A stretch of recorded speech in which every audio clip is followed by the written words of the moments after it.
With all the focus she poured into casting, Reddix forgot to absorb the shadow her enchantment projected.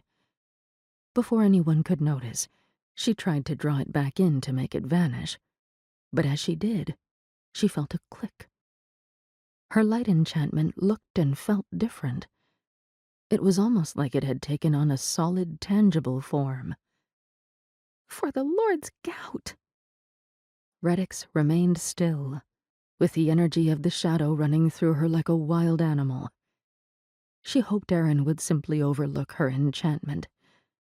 But then Geel, always known for his kind words and loose tongue, glanced over and asked, "Is that real?" Some of her classmates approached Reddix's enchantment, trying to touch it, only to find it wasn't solid after all. It was just a very convincing illusion. Aaron rose from his stool, clearly drawn by the students' chatter. He glanced at Reddix's enchantment with the interest of someone who found a quip mildly funny but hardly worth his attention.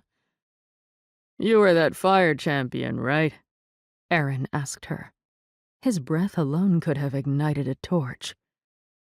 Reddix nodded. "Well done," the instructor added. "For Satan's ale!" A small smile of relief touched Reddix's lips. Aaron wasn't going to make a fuss over her enchantment looking different. "Thank you," she said, the tension easing from her voice. Reddix sighed, her gaze lingering on her instructor.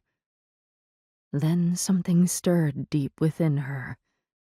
It was as if an old force had been awakened by his nearness, rising to the surface as she began to speak. "I wish I had some ale to celebrate."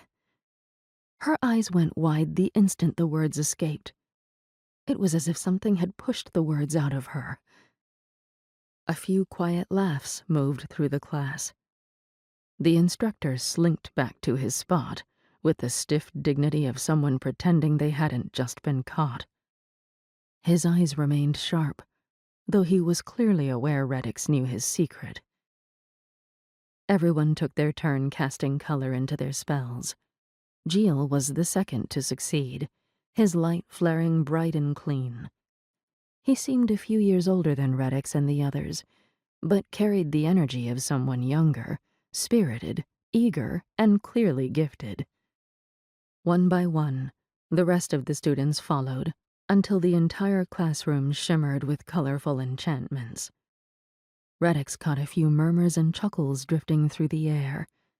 Someone joked they all deserved an ale to celebrate.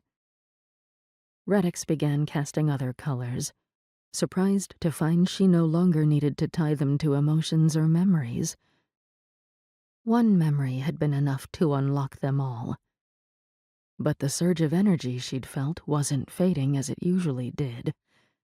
Her hands trembled with adrenaline, as if something deep within her was struggling to break free.